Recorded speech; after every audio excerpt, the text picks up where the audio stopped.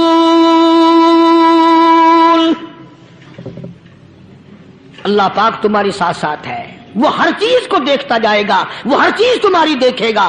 چنانچہ تاریخ شاہد ہے، ابن حشام نے لکھا ہے، ابن خلدون نے لکھا ہے، اور کئی مورخین نے لکھا ہے کہ جب مسلمان جرنل نے، مسلمان کرنل نے اپنی فوج کو قرآن کی 2 آیتیں سنائی اور اس کے بعد حکم دیا چلو، تمام کا تمام لشکر چل رہا ہے، ادھر ڈھول بجا، دھماکے بجے، گانا شروع ہوا، گانا بجانا شروع ہوا، ساری فوج نکل گئی، سارا لشکر چلا گیا۔ لڑکیوں نے دیکھا کہ یہ تو ختم ہو گئے، نیچے آواز دے کے کہنے لگی اور جانے والوں یہ ساری فوج کئی اندھوں کی فوج تو نہیں؟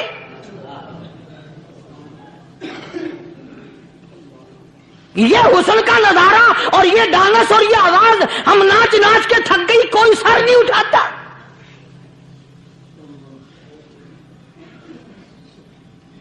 اور آج دیکھ لیں آپ، ہر گھر کے اوپر وہ لگا ہوا ہے ایریل، لعنت کا ایریل لگا ہوا ہے، لعنت کا ایریل۔ حاجیو تم کیا کہتے ہو کہ ہمارے گھر کا اس میں کیا بگڑے گا؟ خدا کی قسم وہ بگڑتا ہے، وہ دیمک لگتی ہے، وہ تباہی پھرتی ہے، تمہیں پتہ بھی نہیں چلتا۔ تم نے کیا سوچ رکھا ہے؟ مسلمان کرنل کے حکم پہ ساری فوج نکل گئی، ناچنے والی گانے والی لڑکیاں عیسائیوں کی حیران ہیں، کیا ہوا؟ لاکھوں کی تعداد میں فوج گزر گئی، کوئی نگاہ اٹھا کے نہیں دیکھتا۔ ایک مسلمان سپاہی گزرتا گزرتا نیچی نظریں کیے کیے کہنے لگا سر کیسے اٹھائے، نگاہ کیسے کوئی اٹھائے گا؟ یہ سارے کے سارے اللہ کا قرآن سن کر آئے ہیں۔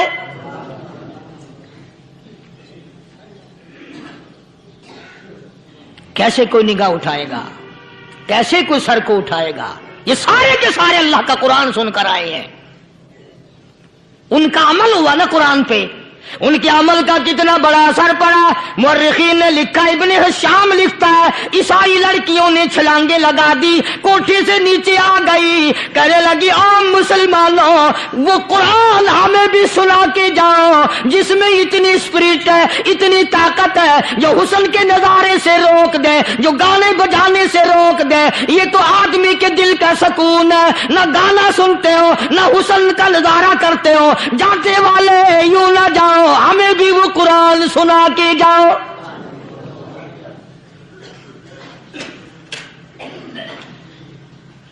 اس قرآن میں کتنی بڑی طاقت ہے، وہ کتنی عظمت ہوگی، اس میں اس کلام میں کتنی برکت ہوگی، جس کلام میں یہ تاثیر ہے کہ وہ ایسی ایسی چیزوں سے روک دیتا ہے۔ چنانچہ ایک مسلمان سپاہی چلتا بھی جاتا ہے اور کہنے لگا وَقُلْ لِلْمُؤْمِنِينَ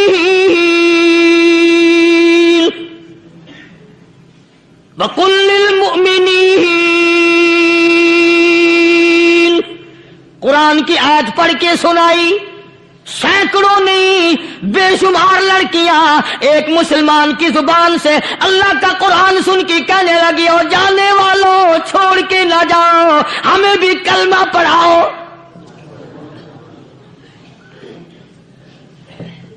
جتنی بھی وہ ناچنے گانے والی تھی تمام کے تمام کلمہ پڑھ کر مسلمان بن گئی۔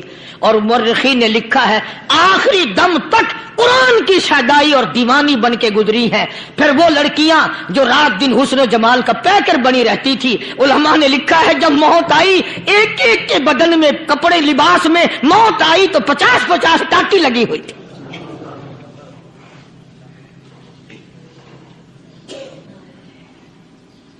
بظاہر تو آج بھی بڑی جھاڑا پنجی ہے، بڑی صفائی ہے، بڑی دوڑ دھوپ ہے، اسی کو مجذوب الاعلان کہتا بظاہر تو ہر شے میں بے حد صفائی، مگر دل میں ہے گندگی انتہائی، کبھی اس کے دھوکے میں آنا نہ بھائی، یہ سب ہے رعائی، یہ بس ہے رعائی، یہ تو چیز ہی کچھ نہیں۔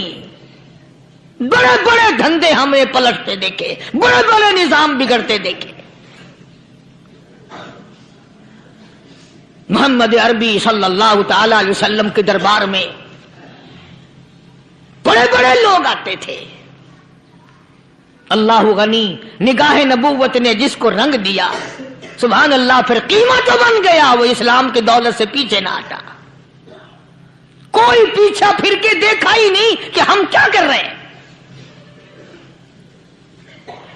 ایک لذت تھی، ایک کیف تھا، ایک سرور تھا صحابہ کرام کو۔ کہاں سے وہ چیز ہم لائیں؟ کیسے ہم میں وہ چیز پیدا ہوگی؟ جنگ بدر ہوا، بڑی بہترین بات ہے، توجہ لکھ کے لے جاؤ، انشاءاللہ قبروں میں دعائیں دو گے۔ جنگ بدر ہوا، 70 سے زیادہ کافر پکڑے گئے، مدینے میں پکڑ کے قیدی بنا کر کے لائے گئے۔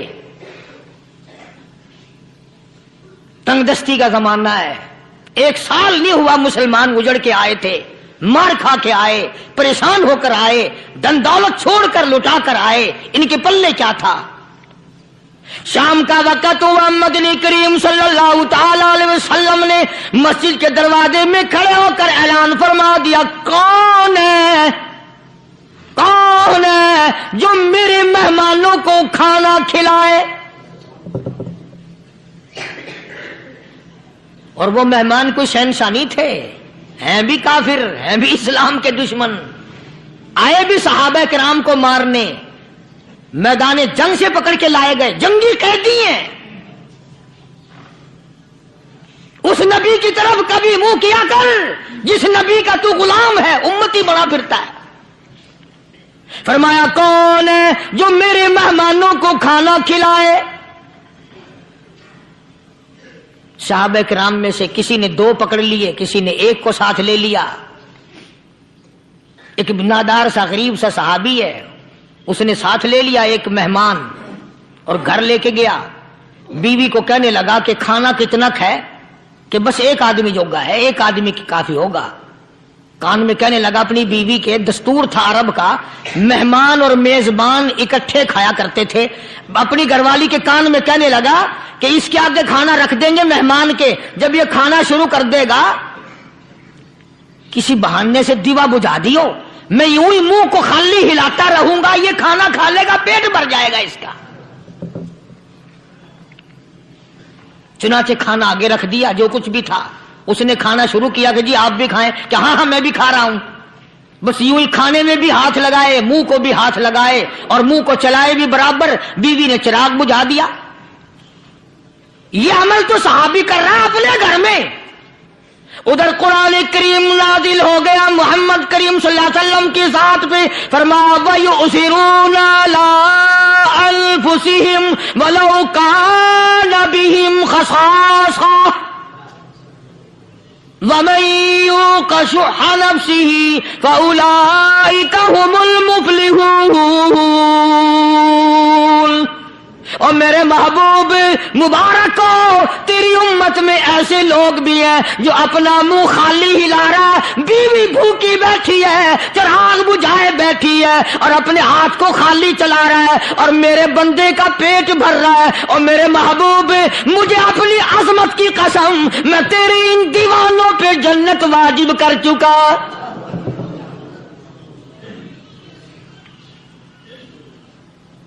اب حضور صلی اللہ علیہ وسلم نے تو ان کو نہیں سکھایا تھا کہ تو جا کے ایسا کرنا، قدرتی مزاج ایسا بنا دیا تھا۔ ایک اور موقع آیا مدینے پاک میں، جنگی قیدی اور جگہ سے اسی طرح سے آئے۔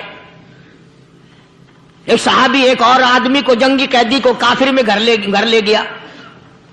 بیوی کہنے لگی کہ 1 ہی آدمی کا کھانا ہے بس، انہوں نے کہا اس کو دے دو۔ وہ کافر جنگی قیدی کہنے لگا جی آپ بھی کھائیں، کہنے لگا بھی بات ہے صاف، 1 آدمی کا کھانا ہے، تو کھانا کھا، میں درخت کے پتے چبا لیتا ہوں. وہ کہنے لگا میں کھاؤں گا پتے. انہوں نے کہا تو رئیس آدمی ہے مکے کا, میں پرانا غریب ہوں, مجھے پتے چبانے کی عادت ہے, تیرے پیٹ میں درد نہ ہو جائے, میں عادی ہوں پتے چبانے کا. اس نے پتے چبا لیے. کافر مسافر اور مہمان جو تھا جنگی قیدی, اس کو کھانا کھلا دیا.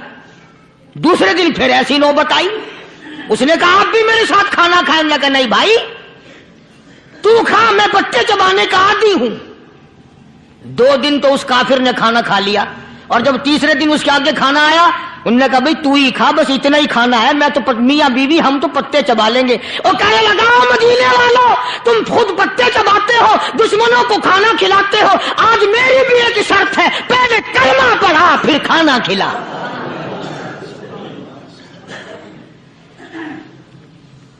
آج میری بھی ایک شرط ہے. 2 دن کے عمل نے کفر کو مٹا دیا, اسلام چمک گیا. 2 دن کے عمل نے, میرا تیرا 60 سال کا عمل ہے, کبھی کسی کافر کو مسلمان بنایا؟ الٹے ہی کام, ہر غلط, ہر معاملہ الٹا ہی ہے. ہر آدمی بیزار ہوتا ہے, یار دین تو کچھ نہیں, یار اسلام کچھ نہیں, یارو ایمان کچھ نہیں. اسی کو قرآن کریم نے للکار کے آواز دے کے فرما دیا لوگوں ایسی گڑبڑ نہ کرو ورنہ میں وہ خدا ہوں. فَأَخَذَتْكُمُ الصَّاعِقَةُ وَأَنْتُمْ تَنظُرُونَ. جبریل امین نے ایک چیخ ماری, ساری قوم کے جگر پھٹ گئے. میں وہ خدا ہوں, لا تركضوا وارجعوا إلى ما أترفتم فيه ومساكنكم لعلكم تسألون. لوگ مکان چھوڑ کے بھاگتے ہیں, ماحول چھوڑ کر بھاگتے ہیں, معاشرہ چھوڑ کر کے بھاگتے ہیں. خدا کہتا آؤ, جن مکانوں پہ تمہیں ناز تھا وہ یہ کھڑے بھاگ آ رہے. اسی کو قرآن کریم کہتا ہے ان الذین قالوا ربنا اللہ ثم استقاموا.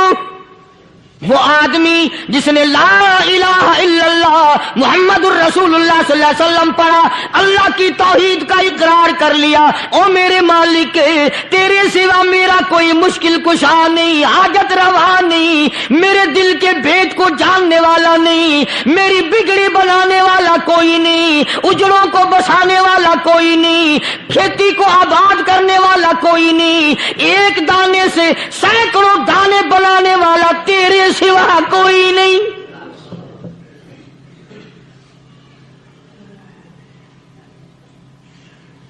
کھیتوں میں جاؤ,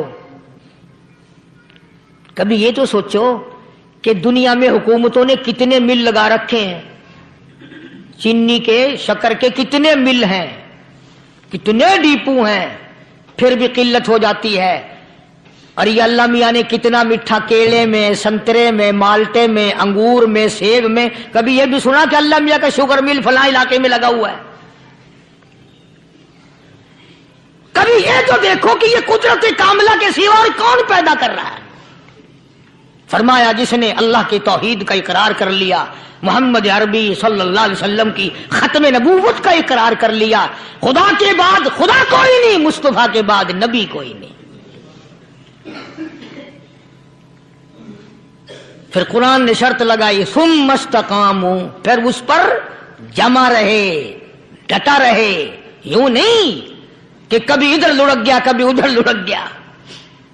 لوگ تو بدل جاتے ہیں, لوگوں کا کیا ہے. پچھلے سال کی بات ہے, یہیں مغرب کی نماز کے بعد گرمی کے موسم میں یہاں بیٹھا ہوا تھا باہر, آگے شہر کے وہ آدمی, وہ کہنے لگے جی ایک کام آئے ہیں. میں نے کہا کیا؟ کہ 25,000 روپے چوری ہو گیا ہمارا, بتاؤ ہمیں. میں نے کہا مجھے کیا پتا. انہوں نے کہا نہیں سارا شہر کہتا ہے کہ قاریہ نہیں بتا دیتا ہے. میں نے کہا اچھا یہ یوں نہیں جانے کا. میں نے کہا پھر آپ دے لوں گا.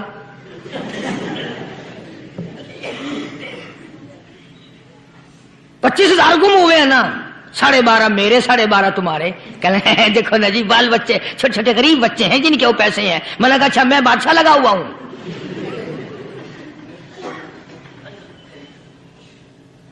انہوں نے کہا جی سودا مہنگا. میں نے کہا پھر کہیں اور چلے جاؤ. کتنا میں نے سمجھایا نہیں ماننا کہ اگر ہمیں یوں پتہ چل جائے مولویوں کو ولیوں کو تو پھر یہ لاکھوں کروڑوں پولیس والے رکھنے کی ضرورت ہے بھلا؟ اتنی بڑی فوج کا رکھ کر کیا کریں گے ہم؟ اربوں روپیہ فوج کا خرچہ ہے. 2 ولی، ایک ولی کو اس بارڈر پہ بٹھا دیں گے، ایک ولی کو اس بارڈر پہ بٹھا دیں گے. پھر ہم بڑھانا دیں گے اولیاء کرام رجمت. ذہنیت مری گئی، سمجھ نہیں پاتے، دین کے قریب نہیں آتے لوگ، سمجھتے نہیں. فرمایا ثم استقاموا تتنزل علیہم الملائکۃ الا تخافوا ولا تحزنوا وابشروا بالجنہ التی کنتم توعدون. قرآن کہتا ادھر ولی کی موت آتی ہے، ایسا آدمی جو اپنے کلمے پہ جمع رہے، شرک و بدعت کی لعنت سے بچے، کفر و نفاق سے بچے. ادھر موت آتی ہے، ادھر فرشتے کہتے ہیں گھبرانا، غم نہ کر، بہشت کے دروازے تیرے لیے سارے کھلے ہوئے. وَلَكُمْ فِيهَا مَا تَشْتَهِي أَنفُسُكُمْ وَلَكُمْ فِيهَا مَا تَدَّعُونَ. فرمایا ہم تمہاری ہر اس تمنا کو پورا کریں گے، ہر اس آرزو کو پورا کریں گے. جو مانگو گے وہی ملے گا، جو کہو گے وہی دیا جائے گا. نحن اولیاؤکم فی الحیات الدنیا وفی الآخرہ. ہم دنیا میں بھی تمہارے کارساز ہیں، ہم آخرت میں بھی تمہارے کارساز ہیں. ہم دنیا میں بھی تمہارے دوست ہیں، آخرت میں بھی تمہارے دوست ہیں. اور خدا کے یہاں وہ انعام ملے گا. اللہ غنی، رائی کے دانے کے برابر نیکی کی ہوگی، جب پہاڑوں کے برابر ثواب ملے گا تو آدمی حیران ہوگا، یا اللہ تیرے جیسا بینک تو کسی کا بھی نہیں. رائی کا دانہ لے کر پہاڑ واپس کر دیا، مالک نے نجات کا ذریعہ بنا دیا. فرمایا نزلا من غفور رحیم.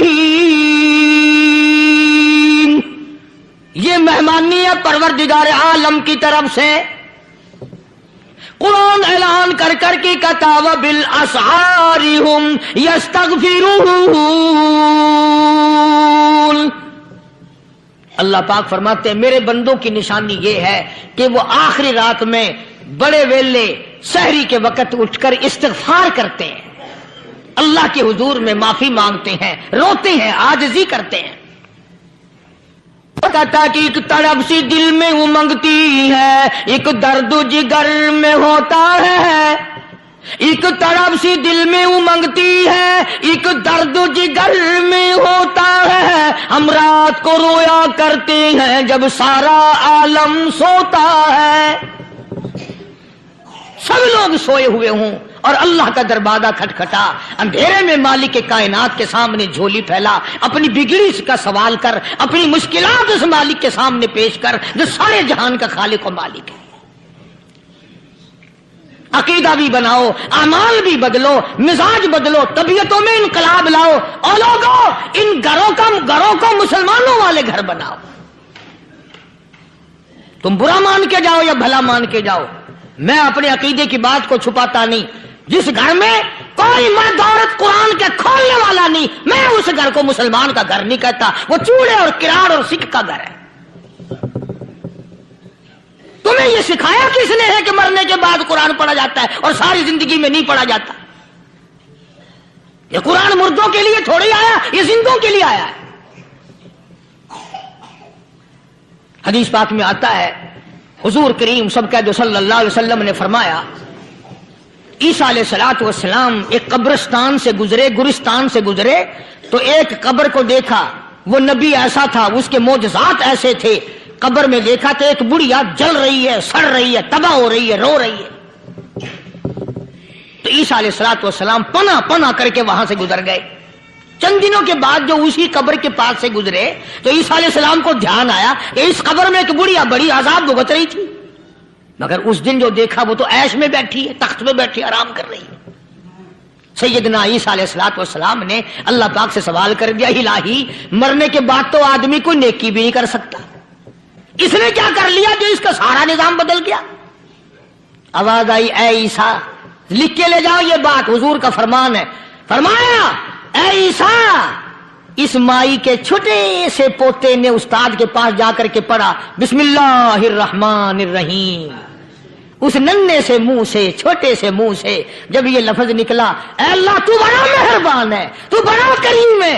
عیسیٰ چھوٹے سے منہ سے جب نکلا، وہ تو معصوم تھا، اس کے منہ سے جب نکلا نا کہ میں بڑا مہربان ہوں، میں نے اس معصوم بچے کے صدقے میں اس کی دادی پہ کرم کر دیا.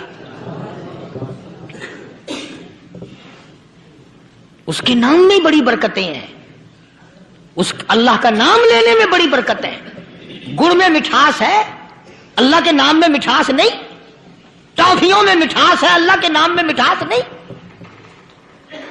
تم نے چکھ کے نہیں دیکھا، اگر تم چکھ لو خدا کی قسم دنیا کی کوئی چیز اچھی نہ لگے اللہ کے نام کے مقابلے میں. اللہ پاک مجھے اور آپ سب کو اپنا نام لینے کی توفیق عطا فرمائے، اپنے قرآن کی تلاوت کرنے کی توفیق عطا فرمائے، اور اپنا ذکر اور اپنا فکر اور اپنے شکر کی توفیق عطا فرمائے. اور اللہ پاک ہم سب کو یہ ہمت دے کہ مرتے دم تک ہم قرآن سے یاری کریں، قرآن سے وفاداری کریں. وآخر دعوانا ان الحمدللہ رب العالمین.